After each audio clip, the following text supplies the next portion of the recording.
I'm Dan, and this is 10,000 Hours of Indie, a podcast exploring new music and delving deeper into what goes on in the background of the independent music industry. I've been a musician and passionate music lover for as long as I can remember, and spent a stupid amount of time listening to mostly new music every week. Get involved and help grow this community. Follow on socials, Instagram, Blue Sky, Facebook, and soon a YouTube channel too, and email me 10,000indie@gmail.com if you have any ideas or want to get involved in the podcast itself. I'd love to hear from you.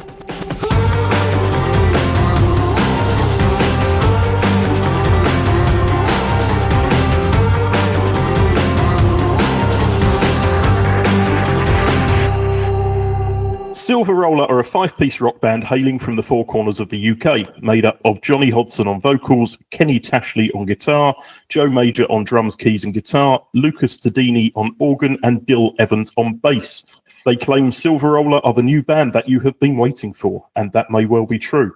With rock and roll, blues, and a good old-fashioned touch of late 60s and 70s nostalgia, this band is certainly providing a familiar rock sound while still sounding current.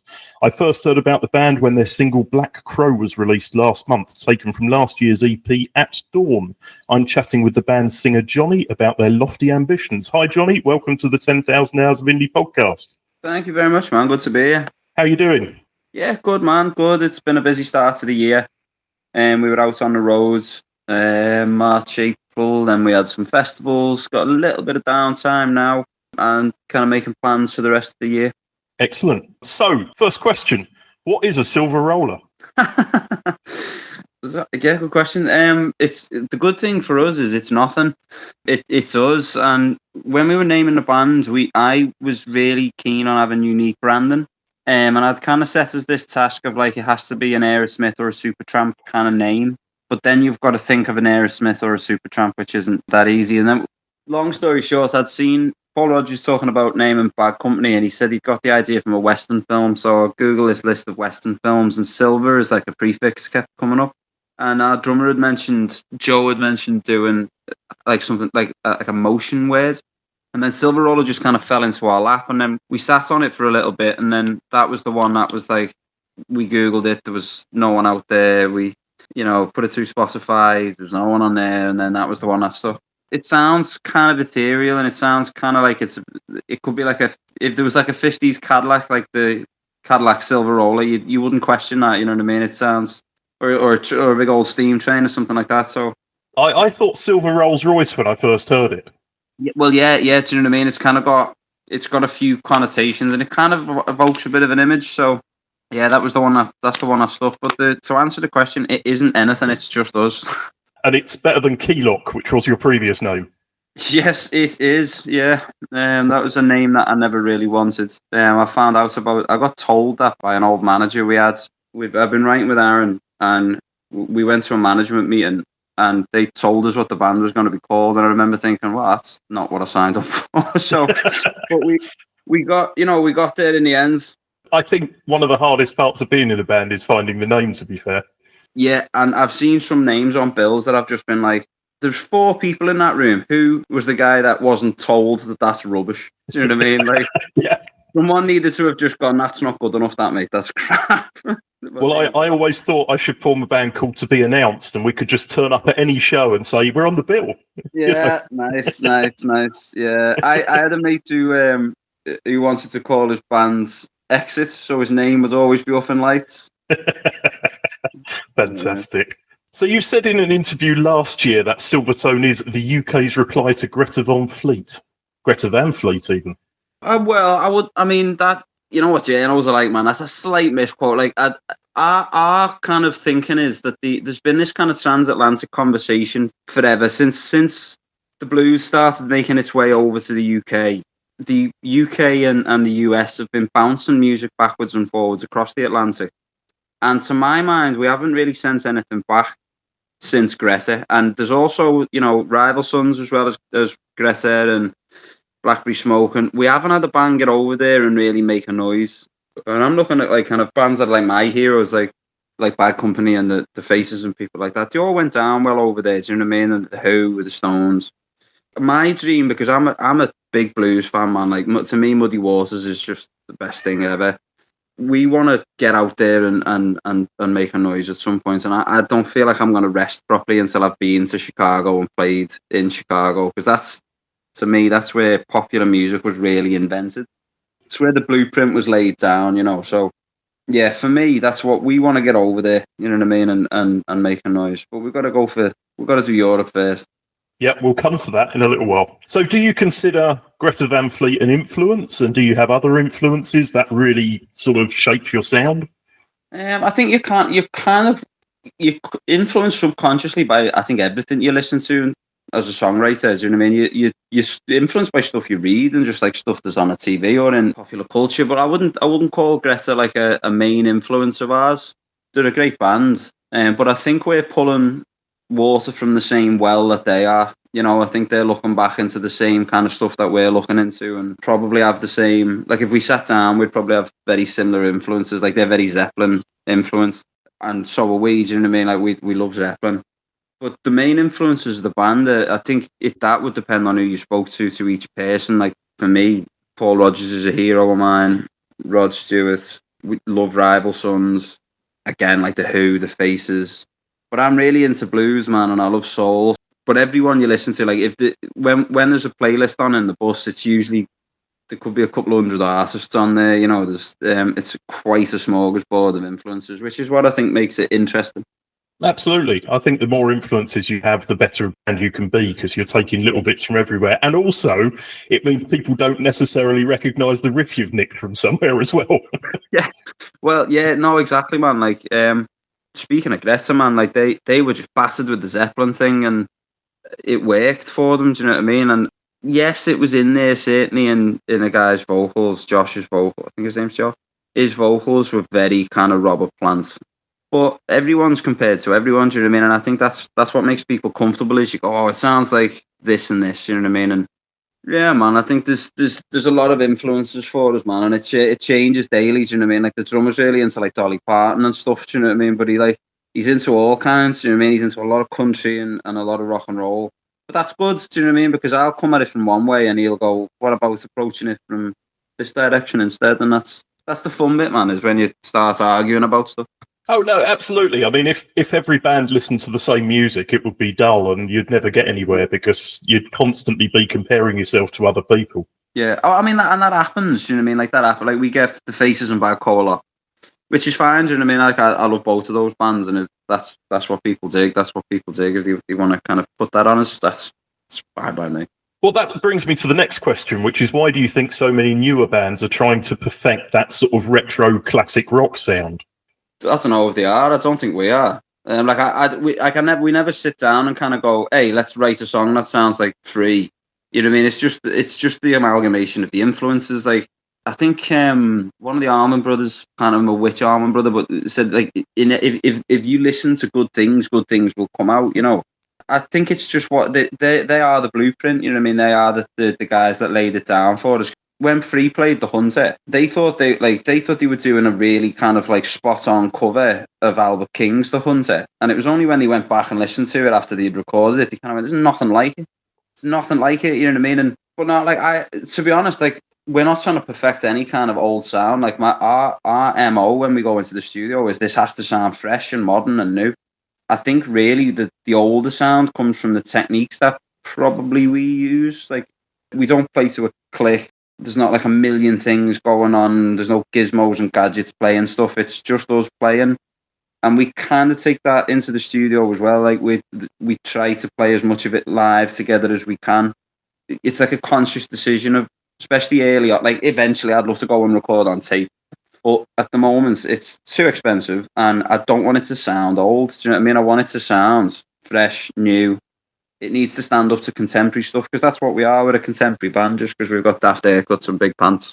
So like we're not, you know what I mean? Like I don't want it to, like, I've had this argument with people in the past where they've gone, oh, but it won't sound like this. And it's like, good. I don't want it to sound like that. It has to sound like it was recorded when it was recorded. It's not a reenactment. It's not living history. It's a fresh live rock and roll band. And it also goes against all of the ethics that those guys were going. When Zeppelin were recording, they were using the freshest, most modern technology they could possibly lay their hands on. And why wouldn't we do the same thing?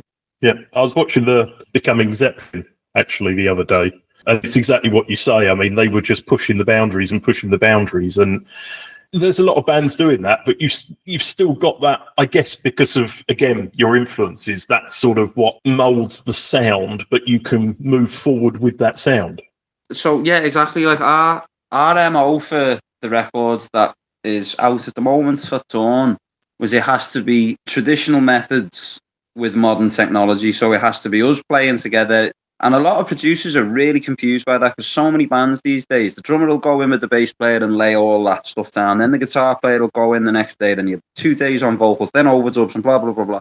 We were cutting a song a day. Do you know what I mean? We were going, right, let's have a rehearsal. And then we'd kind of go, oh, you know, that section there in the context of a studio maybe doesn't work. Let's do something with that. And then you try that out. Okay, this is how we're going to do it. Then you go do a take and then you do another take.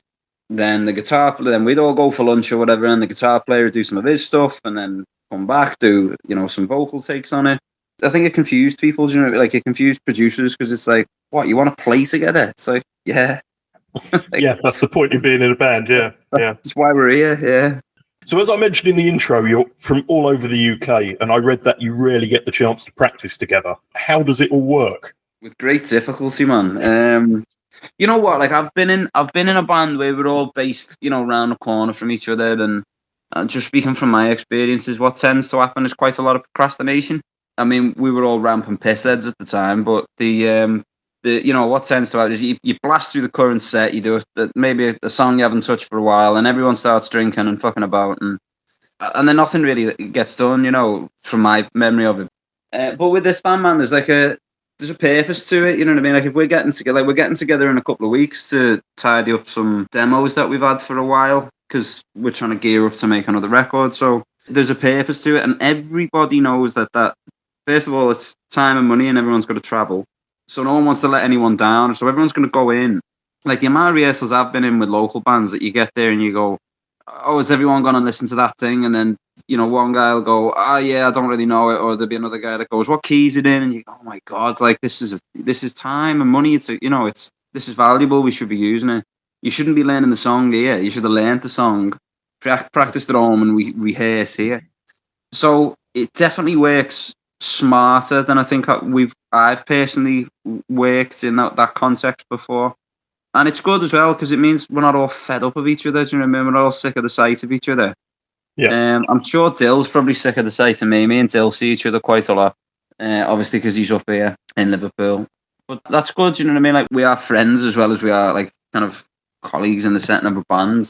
But yeah, we tend to only rehearse and get together when there is a point to it. Yeah. So we're going on tour or we've got something's happening. We'll get together and do what it is we need to do. It helps you to keep the focus because when you're working together, you are working, as it were. Yeah, and it's exciting as well. Do you know what I mean? It's nice. You see everyone, and it's like, oh, how are you doing? We've learned that we all need to meet. We can't just go to the studio and do something because the first hour is usually people kind of talk. Like we have to go and like have a coffee or something first, and then we go to the studio because then again, it's like an efficiency thing. You know? So you've recently signed a management deal with Hot Socket Music. Congratulations. Yeah. Thank you. Thank you. That obviously means we're going to be expecting some new music or some new recording soon. Yeah, I mean, we've had a couple of lineup changes, man, and that's really kind of thrown the spanner in the works because to my mind, as soon as the first record was out, it's not that I was done with it, but I was like, right, that's happened now. Let's do the next thing. And we were in the process of getting all the demos together and the song ideas together when the lineup kind of changed. By that point, we'd already booked the tour, and people who were leaving had committed to the tour. So then the idea of a new record goes out the window because it was just me and the drummer left. And it was like, oh my God, we're announcing this tour tomorrow. All the rooms are booked, everything's in place. And then we spent 6 months pretty much getting like a new band together to play this tour. So we've been we've been on catch up, but now we've got a little bit of time before the next things are kind of due to happen. We've all kind of, because especially the lads that came in, worked so ridiculously hard to become like members of the band and learning everything that we've got here because we did that tour in September. Then there was like a little stint in Europe, and then there was this, that, and the other, and blah blah blah. And then there's the tour we've just done in the festivals. and we're now ready to just kind of have a little break from each other for a little bit, take stock, and now it's time to go back and write a bunch of tunes and finish the half-baked demos, or the kind of, is a verse and a chorus, and that's all it is. And so yeah, we're gonna get into a room soon, man, and start making demos in earnest, like demos with an actual purpose, and then gonna talk through it with the management and see what the possibilities are. Yeah. So how about your live shows? You've just played Sign of the Times, which had a pretty awesome lineup. How was that? Oh no, Sign of the Times was cancelled, man. We played Call of the Wild. Oh, was it? Right, okay. Call of the Wild, yeah. Yeah, so Sign of the Times and Northern Kin have been pulled, which is a shame. I think the company that runs them have gone bust, which sucked, man, because we were going to play with 10cc, and I'm a bit gutted that we didn't get to play with 10cc, but it's all right, man. We've just been in France. We've just done Call of the Wild, and they were great, man. Like, they were both really good festivals. I think it's the first time we've been to France. Audience was fantastic. We got to play with the Commoners, which really cool band, and there was a great lineup on Call of the Wild as well, man. So yeah, they were both really good. So you've got a show coming up supporting the Wild Hearts. Wild Hearts in Holmfirth. It's at the Picture Drome. Yeah, looking forward to that one. We opened the bill when we played Bonfest about a month and a half ago, maybe. And the Wild Hearts were top of the bill, and yeah, they were killer, man. It was really good. Like, I think that's one of the best things about festivals, is you get to see some really good bands side stage. You get to kind of stand behind a curtain and just, yeah, these are really cool. When someone's coming through Liverpool, you tend to get a call going, oh, do you want to put your stick on the guest list? And then you get to go and actually just be a patron of live music, as opposed, because it does get this kind of like cyclical thing where you're just constantly doing it. Because there's times that I'm like, I don't want to go to a gig. You know what I mean? Like, it's just not what I want to do, which is sad. Do you know what I mean? Because that's why I'm here. I'm here because I saw Paul Rodgers with Queen all them years ago, and I was like, oh my God, like, I want to do that. And now we're doing it all the time. You don't get to go and enjoy it that much. So I'm going to see Rival Sons next week, man. And Rival Sons and Creeping Jean. My mates in Creeping Jean are playing. So I heard there's some European shows penciled in. Can you talk about those at the moment? No, I can't. But there is some penciled in, yeah. We're hoping to get back out to mainland Europe again early next year, if not before, is what I'd say. There's some that are kind of penciled in, quite heavily penciled in, and there's some that are penciled in with a kind of question mark next to them. Yeah. And I've got a real kind of thing of, until it's happened, it hasn't happened. Kind of like when there's rumours of Everton signing a player, and it's like, until he stood at Finch Farm with the shirt, I'm just not going to believe it. And it's the same with that stuff, man. So when it's happened, we'll make a great big noise about it. Plus, I've done stuff in the past that I've kind of said, oh yeah, I think we're going to go and do this, and it hasn't happened, and then I feel like a bit of a bear. Yeah, I know what you mean. But Europe, man, for me is it's the next step for us, really. England is great, man. Like, you know, part of the advent of rock and roll was kind of happened in the UK, do you know what I mean, in the 60s and 70s. But it's a tiny little island, Britain, you know what I mean, like mainland Great Britain. It's a tiny little island, and you can only go so round so many times.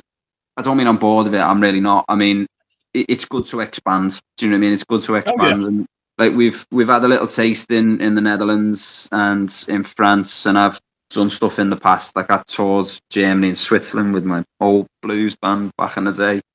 So I know what's out there, you know, and that's, we want to get out, man, and play to as many people as we can. So yeah, maybe Finland, man. Maybe we'll have to come all the way to Finland at some point. It's not a bad place to play. It's the same as everywhere. There's only so many times you can play your own home city before people go, well, it's only really our friends coming. I'd rather play outside, because at least then you get more random people coming to a show. Yeah, I think that was one of the things I said to someone recently, is, you know, you're doing well when you don't recognise anyone in the audience. There's a video of you guys covering Hard to Handle earlier this year on YouTube. Oh, right on. Who did it best, Black Crowes or Otis Redding? Otis Redding, flat, hands down, no question, no hesitation. Otis Redding is one of the greatest singers to ever live. Black Crowes are unreal, man. I love the Black Crowes, and probably one of the best shows I've ever seen live. But Otis Redding is one of the greatest singers to ever walk the planet, ever. I actually, as soon as you said you were a big soul fan earlier, I knew that was going to be your answer, to be fair. Yeah. But like, I love the Black Crowes, man. amazing. Saw them a couple of years ago. Actually, when we were in pre-production for this record, we were round Manchester somewhere, and they were playing, and I think we got guest list for it somehow, but I can't remember how. And they were brilliant, man. Like, just that's what a rock and roll band should look and sound like in my head. Do you know what I mean? That they just nailed it, man. Great front man, great guitar player, tight rhythm section, organ player going 10 to the dozen, man. It was phenomenal. Yeah. And actually, while we're on the Hard to Handle, there's actually a version by the Grateful Dead you should catch. I haven't heard that yet. They played it a lot in the 70s. Right. They had a different vocalist when they did that. And also, when they played it twice in 19... I was really going to town on this search on the internet. They played it twice in 1982 for their New Year's Eve and 30th of December gigs. And it was sung by Etta James. Oh, and I can't find it anywhere. But if I can find a copy of that, that's got to sound pretty damn fine as well. Bloody hell, man. Etta James, you know, talk about singers. I stole some of the melodic stuff from I'd Rather Go Blind for Come On, Come In, one of the tracks on the record. Right, yeah, okay. Down in the morning. That was properly stolen from When I See Her with My Man. It's the same kind of melodic. That was the kind of inspiration. I love Etta James, man. Have you ever seen Cadillac Records? No. Beyonce plays Etta James. Yes, I know that. I don't know why I haven't seen it, actually. I really should have done. Oh, man. Like, yeah, great movie. It's a really good film. I will do my best to check that out. Yeah, yeah. I mean, it takes some wild, wild liberties like all Hollywood films do, but it's a really good film. I mean, like, I don't think there's many people that could pull off Etta, but she does a pretty good job of it, you know. I'll give it a go. Other than live shows and you're getting some new material together, what's next? Wow. I mean, that immediately next is it is kind of like getting together the various bits and bobs that we've got kicking around and kind of getting a good idea of what the next record's going to look like. And it's nice now, like we're lucky really, like the record, I say lucky, we've worked hard, but we are fortunate to have really good people around us now. We didn't at one point, but now we do. And that's another story. The idea now is to get it all together and bounce it off the various people who are working with us just to get some opinions. We've been in situations in the past where we've kind of been told things, whereas now it's a bit more collaborative. I think there's a bit more trust. We're not all idiots, you know. So to me, that's the most pressing thing is new music, is getting new music to people, because the first record only came out March last year, and we've leapfrogged a few stages. I think through kind of hard work and just being pretty good, you know, like the band's pretty good. First thing people ask when they come to the merch desk after the show is when's the next record? When you know, we really want to, because we play stuff live, we play new songs live. When's that coming out? When's that coming out? And my answer is always just as soon as we can possibly get it out. You know, like in the ideal situation, it'll come out tomorrow morning, but there's a lot of work to be done between now and then. Are you planning to self-release new material, or are you going to look for a label? So that's the thing that we need to discuss really with our manager. Is I'm sure he's already laid out a bit of a rough plan to us without too many details. He's kind of said obviously we'll try and shop this around with the labels. Ideally, a label backing it and getting as much promo as possible would be great if the right deal was offered. If any deal was offered, you can't be presumptuous, can you? But you're happy to self-release if it comes to that? If it comes to it, yeah. You've got to have a good business head on your shoulders, but there is also that kind of creative need to release music. Do you know what I mean? We've written songs and we want you to hear them and like them, you know, or hate them. Like, I'm kind of ambivalent. If you hate it, great, go and listen to someone else. But we just but if somebody hates it, at least they have a feeling for it, don't they? It's like if people don't care, then that's when the problem is. You know what, man? I've said this phrase. I would rather people vehemently hate us, like adamantly despise what we do, than be ambivalent towards it. Because at least we've evoked some kind of emotion from you. If you think I hate him, he's got a stupid haircut and I hate bell bottoms, I hate him. So for anyone wishing to find out more, you're very active on Instagram and you post quite a few videos on YouTube, and you do a few sort of answering fan questions and things on YouTube as well, don't you? Where else can people find you? You've got a TikTok as well, I think. Yeah, we've got TikTok. I hate TikTok. But we've got. I don't like social media, man. I don't. It's not for me. I knew you were going to say that from the moment we started chatting. You just seem like one of those people who just wants to do the music and sod the rest. Yeah, like, and then there's people kind of go, oh, when you show them your outfit, who cares, man? Like, it's like, but people do, cool. I'm good. I'm glad you like what I'm wearing, or hate what I'm wearing. But we've got, like, if you type Silveroller in as like Silveroller with one R in the middle, all one words, then we are the only thing really that appears on Google. And but yeah, we've got a TikTok, Instagram, Spotify, YouTube, Facebook. I think we had a Twitter, but we've deleted it because of Elon Musk. But we are out, Apple Music and all that, man. We are readily available on the internet. Yeah, and we do have we have got a TikTok. I discover so many bands on TikTok, but I can't stand it, But it's the easiest way, once you've got the algorithm right, for me to find new bands. Yeah, I understand their purpose. I think the reason I don't like them is because I feel like you've almost got to be like a pseudo influencer, and you've got to play the game, you know what I mean? And that really annoys me, man. Like, I don't want people to know what I'm having for breakfast. Why do they care? Why does anybody, like, you don't care, do you know what I mean? But it's like this thing, you've got to, like, feed the beast all the time. And it's just, I just want to write songs and play them live, man. But don't you just find it's a slightly different beast? I mean, look back, you're from Liverpool, look back to the Beatles. It was just done on mainstream media rather than the internet back when they did it, but they were still being asked what they had for breakfast, so nothing's really changed. Yeah, that's true, man. Yeah, that's very true.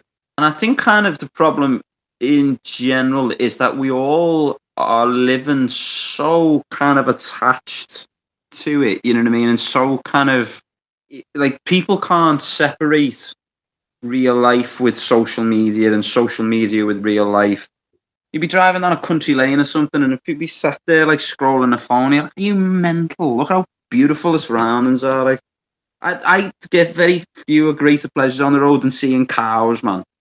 That's great, that, you know what I mean? Like, and I always announce it, man, on the book, cows, and everyone looks up, and then everyone goes back to their phone, and and it's like this necessary beast, man. And honest to God, I want to take my phone down to the river and throw it so far in. Except I wouldn't do that because that would be polluting the river.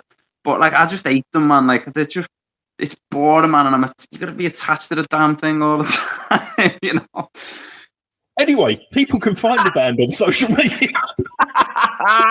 Silveroller's music can be found on Bandcamp and all streaming services. Johnny, thanks for the rant. Thanks for being on 10,000 Hours of Indie. Have a great summer. And hopefully we'll be able to catch up again when you've got a new album out. Yeah, fingers crossed, man. And for the listeners, please follow us on social media. Best sales pitch ever.